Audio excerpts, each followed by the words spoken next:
পৌঁছে দেব। হযরত ওমর ফারুক রাদিয়াল্লাহু তাআলা বললেন, খাদেম তুমি শোনো, আমি মর্মান্তে ঘটনা থেকে এসেছি, যে ঘটনা আমি উপলব্ধি করে করতে পেরেছি। তোমার মাথায় যদি আড়াল প্রশ্ন করে দিই আর তুমি যদি ওই মহিলার বাড়িতে পৌঁছে দাও, কিয়ামতের দিন মুহাম্মদ ওয়া রাসূলুহু الذي أرسله بالحق بشيرا ونذيرا وداعيا إلى الله بإذنه وسراجا منيرا. فقد قال الله تعالى في كلامه المجيد والفرقان الحميد: إن الله وملائكته يصلون على النبي يا أيها الذين آمنوا صلوا عليه وسلموا تسليما. اللهم صل على سيدنا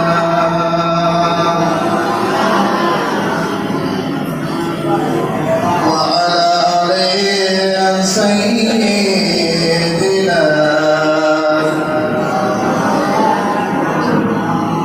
আলহামদুলিল্লাহ, সমস্ত প্রশংসা আল্লাহ রাব্বুল আলামিনের জন্য, যিনি আমাদেরকে দুনিয়ার সমস্ত কাজ থেকে ফারিগ করে নিয়ে তার ঘরে এসে ইবাদত করার মতো সুযোগ দান করেছেন। সেই মহান স্রষ্টার দরবারে আমরা শুকরিয়া আদায় করি। আমরা সকলে বলি আলহামদুলিল্লাহ।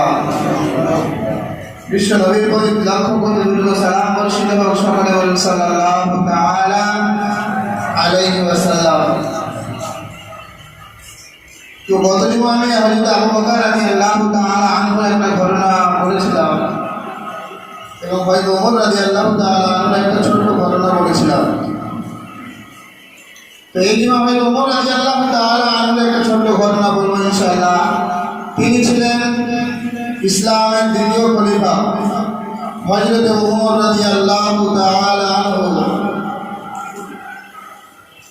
তো তিনি যখন খেলাফতি তার সময়কাল ছিল, বলা হয়েছে তিনি অর্ধেক পৃথিবীর বাদশা ছিলেন, খলিফা ছিলেন।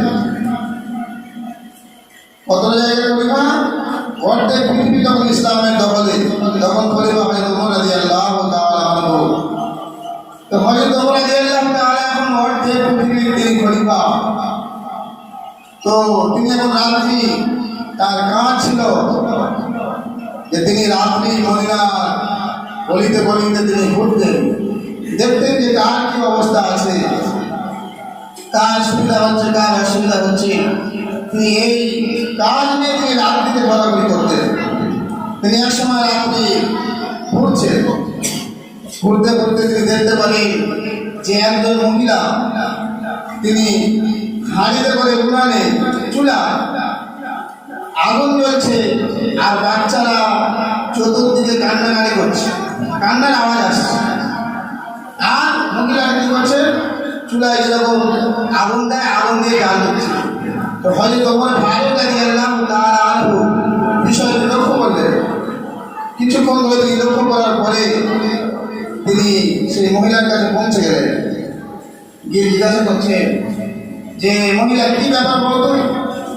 আমি তো বেশ কিছুক্ষণ লক্ষ্য করছি যে বাচ্চারা কান্নাকাটি করছে আর তুমি উনানে জাল দিচ্ছ, আগুন জ্বলছে হাঁড়িতে, আর বাচ্চাদের বলছে যে তুমি খাবো, রান্না হচ্ছে, খাবে, কি ব্যাপার বলতো?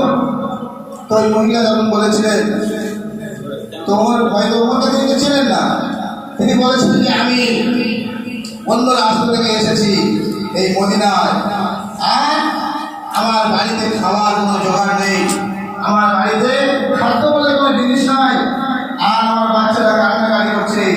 এই জন্য করে আমি বাচ্চাদেরকে মনে বুঝ দেওয়ার জন্য আমি হাঁড়িতে কি করে পাথর দিয়েছি, পাথর দিয়ে ওখানে বসিয়ে দিয়ে জাল দিচ্ছি আর বাচ্চাদেরকে বলছি বলছি যে বাচ্চারা তোমরা শোনো, রান্না হচ্ছে, রান্না হলে পরে তোমাদেরকে খানা দেওয়া হবে।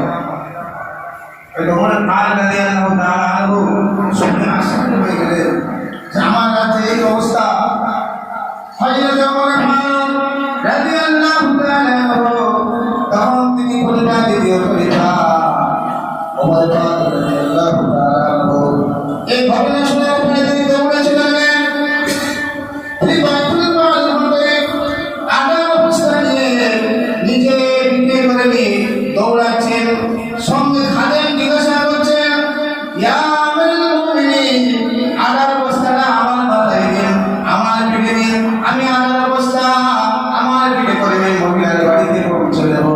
হযরত ওমর ফারুক রাদিয়াল্লাহু তাআলা বললেন, খাদেম তুমি শোনো, আমি মর্মান্তিক ঘটনা থেকে এসেছি, যে ঘটনা আমি উপলব্ধি করে করতে পেরেছি। তোমার মাথায় যদি আগার অবস্থা করে দিই আর তুমি যদি ওই মহিলার বাড়িতে পৌঁছে দাও, কিয়ামতের দিন মহাময়দানে আল্লাহ রাব্বুল আলামিন যদি আমাকে জিজ্ঞাসা করে, ওমর তোমাকে অর্ধেক পৃথিবীর খলিফা বানিয়েছিলাম, তোমার রাজ্যে এই অবস্থা ছিল, বাচ্চারা খাওয়ার জন্য কান্নাকাটি করেছে, চুলে উনাই শুধুমাত্র পাথরের জাল দেওয়া হয়েছে, পাথর হানিতে দিয়ে বাচ্চাদেরকে বোঝানো হয়েছে। ওমর তুমি আজ আমার দরবারে জবাবদিহি করো। এই খাদেম তুমি শোনো, আল্লাহ রাব্বুল আলামিন যদি আমাকে জিজ্ঞাসা করে, আমি তোমার মাথায় আড়ালে বস্তা দিতে পারি, কিন্তু আমি আড়ালে বস্তা নিজের মাথায় বহন করে নিয়ে যাবো। ওই কিয়ামতের দিনে মুসিবতের দিনে যাবো, আল্লাহ পাক জিজ্ঞাসা করবেন, বলো তোমাকে দায়িত্ব দিয়েছিলাম নেতা হিসাবে, খলিফা হিসাবে, এই দায়িত্ব পালন করেছো বলো। খাদেম তুমি শোনো, আল্লাহ পাক আমাকে যখন জিজ্ঞাসা করবে, আমরা কিয়ামতের দিন অন্তত দাঁড়িয়ে বলতে পারবো, হে আল্লাহ রাব্বুল আলামিন, আমি করুণ অবস্থানে পরে আমি নিজ দায়িত্বে নিজের মাথায় করে আগার অবস্থা মাথায় করে মহিলার বাড়িতে পৌঁছে দিয়েছিলাম। বলুন সুবহানাল্লাহ। হযরত ওমর ফারুক তিনি অর্ধেক পৃথিবীর খলিফা, তিনি আগার অবস্থা মাথায় করে নিয়ে মহিলার বাড়ি পৌঁছে গেলেন। মহিলার বাড়িতে পৌঁছে যাওয়ার পরে তিনি নিজের হাতে ওই আটা দিয়ে আটা দিয়ে রুটি তৈরি করে বাচ্চাদেরকে নিজ হাতে খাইয়ে দিলেন। নিজ হাতে খাইয়ে দেওয়ার পরে বাচ্চারা যখন ঘুমিয়ে পড়েছে, হযরত ওমর ফারুক ওই মহিলাটিকে বললেন, মহিলা আমি এবার চলে যাচ্ছি, তোমার বাচ্চারা ঘরে যাবে আরামে সুখে শান্তিতে ঘুমাচ্ছে, তুমি কালকে ওমর ফারুকের দরবারে যাও, তোমার জন্য আমি কিছু ব্যবস্থা করে দেওয়ার চেষ্টা করব। তবু তিনি বললেন না যে আমি দ্বিতীয় খলিফা, আমি হয়তো ওমর। এই ছিল নেতা, ইসলাম এটাই শিক্ষা দিয়েছেন। হয়তো ওমর ফারুক রাদিয়াল্লাহু তাআলা আনহু রাস্তায় চলতে তিনি গাছের ছায়ায় আরাম শুয়ে পড়তেন, ঘুমিয়ে যেতেন। আর এখনকার বাদশাহ এলাকার রাস্তায় খবর আছে, আর তিনি অর্ধেক পৃথিবীর খলিফা, তিনি চলতে চলতে যেমন ঘুম এসে আছে গাছের গাছের নিচে